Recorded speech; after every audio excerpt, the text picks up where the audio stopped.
శ్రీ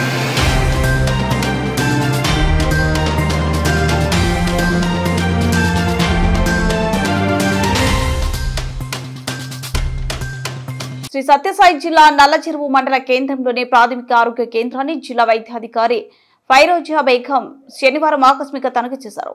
ఈ సందర్భంగా ఆరోగ్య కేంద్రంలోని రికార్డులను పరిశీలించారు.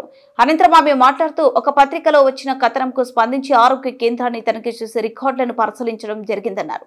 ఈ తనిఖీలో భాగంగా 2024-25 ఆర్థిక సంవత్సరానికి సంబంధించిన బిల్లులను ఓచర్లను పరిశీలించామన్నారు. ఇందులో భాగంగా మొత్తం ఆరోగ్య కేంద్రంలో 13 రకాల పనులకు సంబంధించి ఖర్చు వెచ్చించిన బిల్లులను తనిఖీ చేశామన్నారు. అందులో ఎక్కడ కూడా అవకతవకలు జరగలేదన్నారు. అయితే ప్రాథమిక ఆరోగ్య కేంద్రంలో సీనియర్ అసిస్టెంట్ లేకపోవడంతో ఆర్థిక లావాదేవీలు వంటి పరిపాలనా విభాగంలో కొన్ని లోటుపాట్లు ఉన్నాయని వాటిని సరిచేసుకోవాలని వైద్యాధికారిని కల్పనారెడ్డికి హెచ్చరించామన్నారు. త్వరలో సీనియర్ అసిస్టెంట్ ను నియమిస్తామని తెలిపారు.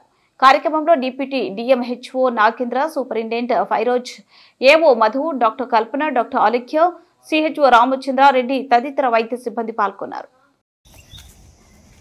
డిఎంహెచ్ఓ సత్యసాయి డిస్ట్రిక్ట్ విజిట్ అండి, నల్లచెరువు పిహెచ్సికి విజిట్ చేయడం జరిగింది.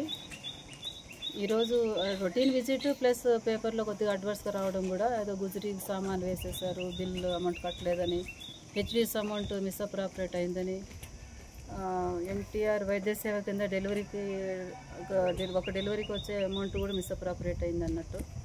సో దానికోసం వెరిఫికేషన్ మార్నింగ్ మా ఎన్హెచ్ఎం సెక్షన్ నుంచి ఏవో మధు వచ్చి కూడా వెరిఫై చేయడం జరిగింది.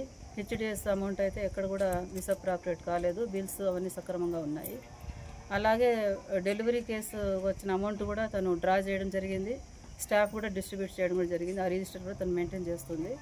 గుజరీకి సంబంధించిన బిల్లు కూడా 1500 రూపీస్కి అమౌంట్కి తను గుజరీ పాత సామాన్లు అమ్మడం జరిగింది. ఆ అమౌంట్ కూడా హెచ్డిఎస్లో తను జమ చేసేసింది. అవన్నీ వెరిఫై చేశాము. కాకపోతే వాళ్ళకి అడ్మినిస్ట్రేషన్ కొద్దిగా లోపాలు అయితే ఉన్నాయి. సీనియర్ అసిస్టెంట్ ఎవరు లేరు ఇక్కడ. రీసెంట్గా జావేద్ అని సీనియర్ అసిస్టెంట్ డిఎంహెచ్ ఆఫీస్ నుంచి ట్రాన్స్ఫర్ అయ్యి ఇక్కడ జాయిన్ అవుతున్నారు. సీనియర్ అసిస్టెంట్ కూడా ఉంటారు కాబట్టి చిన్న చిన్న లోపాలు ఉన్నావు. బిల్స్ మెయింటైన్ చేయడంలో కానీ, లోకల్ పర్చేస్ చేసినప్పుడు రిజిస్టర్ మెయింటైన్ చేయడము, లేదా గుజరీకి మనము సామాన్లు అమ్మేటప్పుడు ఎలా ప్రొసీడ్ కావాలి అనేది ఏదైనా మనకు ఇప్పుడు ఎర్రర్స్ ఉంటే కూడా ఆ ఎర్రర్స్ ఫ్యూచర్లో తలెత్తకుండా సీనియర్ అసిస్టెంట్ హెల్ప్ తీసుకొని అడ్మినిస్ట్రేషన్ లోపాలు కూడా సరిదిద్దుకొని ఇంకోసారి ఇది రిపీట్ కాకుండా చూసుకోవాలని మెడికల్ ఆఫీసర్ వైద్యాధికారికి సూచన ఇవ్వడం జరిగింది.